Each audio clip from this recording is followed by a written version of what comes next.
agora a gente vai conversar sobre isso neste exato momento, porque eu estava aqui com o Edson, a gente estava conversando aqui nos bastidores, porque a nova geração agora de jovens chega agora no mercado de trabalho. Está promovendo aí uma verdadeira revolução no conceito de emprego também. E a nova semana, 4 dias. Mas assim, liberdade e autonomia para os contratados e metas também para serem estabelecidas pelas grandes empresas. Nós convidamos o Dr. Edson de Paula, que eu estava aqui conversando nos bastidores aqui com ele, que é psicanalista, para poder discutir, né, sobre esse assunto e entender esse novo mercado, né, não, Edson? Boa tarde. Boa tarde, Débora, e essa audiência maravilhosa aqui da Band Mulher. E mais uma vez falando sobre trabalho, comportamento e essa nova novíssima novidade do 4x3. Revolução, não é mesmo, Edson? Explica pra gente, porque assim, ainda gera algumas dúvidas, o que seria mesmo essa chegada de semana 4x3? Primeiramente, nós precisamos dizer que faz um século já que nós estamos no 5x2, né? Então você vê desde 1920, da década de 1920, Henry Ford instituiu a jornada de trabalho com 2 dias de descanso, 5 dias de trabalho, 2 dias de descanso. E nessa nova condição do mundo, principalmente depois da pandemia, houve uma grande resignação. Muitos jovens começaram a pedir demissão. Né? Você sabe disso, no final do ano passado, aqui em 2021, muitos jovens na faixa dos 20 aos 30 anos de idade começaram a pedir demissão. Houve o grande desemprego no mundo. Eu vejo nessa geração milênio uma coisa muito interessante. Por quê? Eles não trocam uma hora da vida deles por uma hora de salário. Eles prezam muito pela liberdade, pela autonomia, pela qualidade de vida, pelo bem-estar e também por aprendizado. Então a jornada 4x3 vem justamente também para focar no novo trabalhador, nesse novo modelo de trabalhador que nós temos aqui após esse advento da pandemia.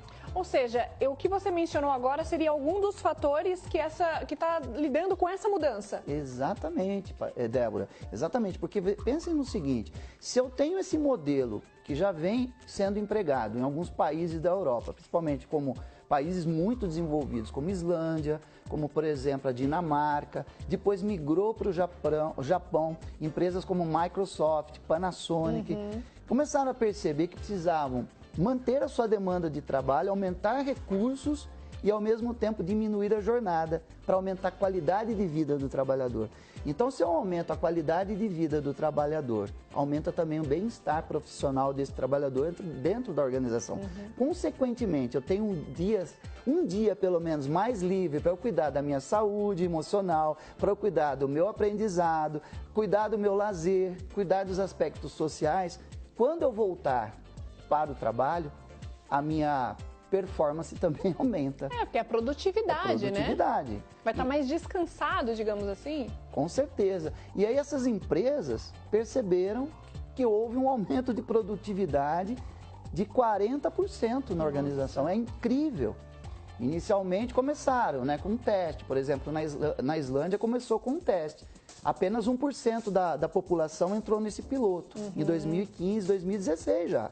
Nós estamos falando de 2015. Então, em 2015, o primeiro país que aderiu... Já tem 6 anos já Já tem 6 anos. Então, pense no seguinte, começou com 1% da população, fazendo rodízios ali, né, de horários. E essa é a tendência também quando entrar no Brasil. Já entrou em algumas empresas de tecnologia, viu, Débora? É fazer esse rodízio. Exato. Um profissional vai ficar de segunda livre, o outro vai ficar de terça. Então, a empresa vai ajeitar, né, dentro do seu quadro de funcionários, esse rodízio. Exato. E, doutor Edson, por exemplo, para quem tem registro na carteira, para os colaboradores aí que são CLT, pode acabar esse formato CLT? Já existia uma tendência do emprego acabar no mundo. Há 3 anos atrás eu fui num fórum, né, de psicologia. Nossa, que medo!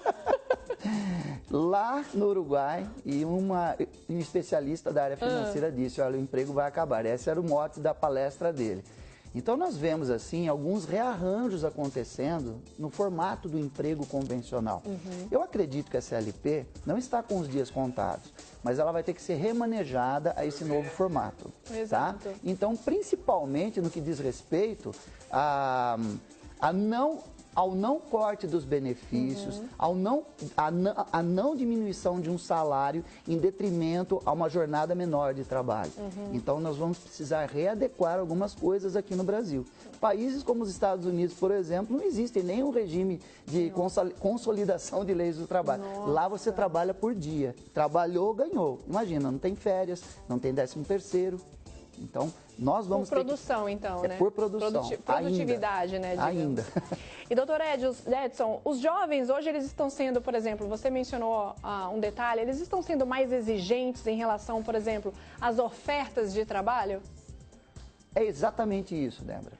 Eu acredito que não apenas os jovens, né? Nós temos visto uma readequação muito grande no trabalhador moderno. O trabalhador moderno teve uma epifania depois da...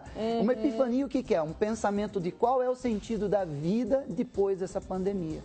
Exato. Imagina trabalhando... outra realidade também, né, Edson? Trabalhando dentro de casa, a pressão aumentando, o assédio aumentando, não diminuiu o assédio no trabalho. Então, após a pandemia, a ressignificação do que é trabalho mudou.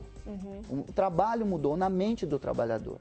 Então, o trabalhador está prezando mais por um momento com a sua família, um momento com seus amigos, mais qualidade de vida, mais lazer, cuidar das 4 áreas da vida, né? A saúde emocional, a saúde física, a saúde emocional, a saúde espiritual, voltou com tudo, as 4 saúdes da vida, né? Então, houve também uma ressignificação muito grande no que diz respeito ao que é trabalho e qual é o sentido do trabalho. Exato. Esse é o ponto.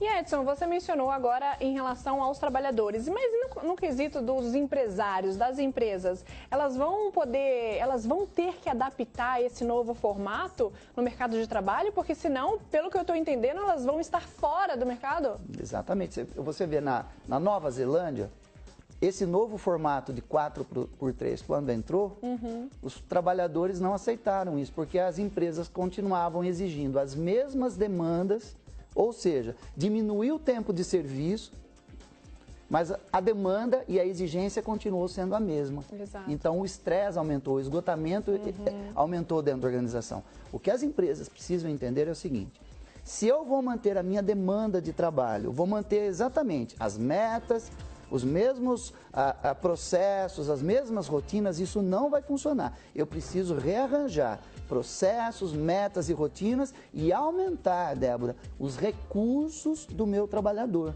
Sejam eles recursos tecnológicos, recursos de organização do método de trabalho, dar ali um incentivo a mais, um benefício a mais para esse trabalhador, para ele se sentir bem remunerado, aumentando a qualidade de vida dele e mantendo a demanda, ok. Agora, se eu manter a demanda, manter esses recursos baixos e diminuir a carga de horário, vai aumentar o que dentro do ambiente? A pressão pelo resultado continua sendo a mesma e o estresse consequentemente vem. Exato, ou seja, seria uma reestruturação completa de todos os processos organizacionais. Precisa rearranjar essa questão. Se eu vou manter a demanda do trabalho, a exigência do trabalho, eu preciso aumentar os recursos. Se eu aumento recursos, aí sim, aumentando recursos, aí eu posso amenizar a carga de trabalho, ou seja, diminuir para 4x3, e aí, consequentemente, o meu trabalhador vai sentir o quê? Uma mais qualidade de vida e, consequentemente, um bem-estar profissional maior. Isso é bom, Trazer essas novidades, assim, é sempre muito gostoso trazer no Banho de Mulher, viu, Edson? Edson, muito obrigada, viu, por estar aqui mais uma vez aqui no nosso programa, trazendo informação que é muito útil, né? Porque o pessoal de casa... Eu não sabia dessa nova regra, dessas novas mudanças, mas muito obrigada, viu? Eu que agradeço e fico à disposição sempre de vocês. Obrigada. A casa é sua.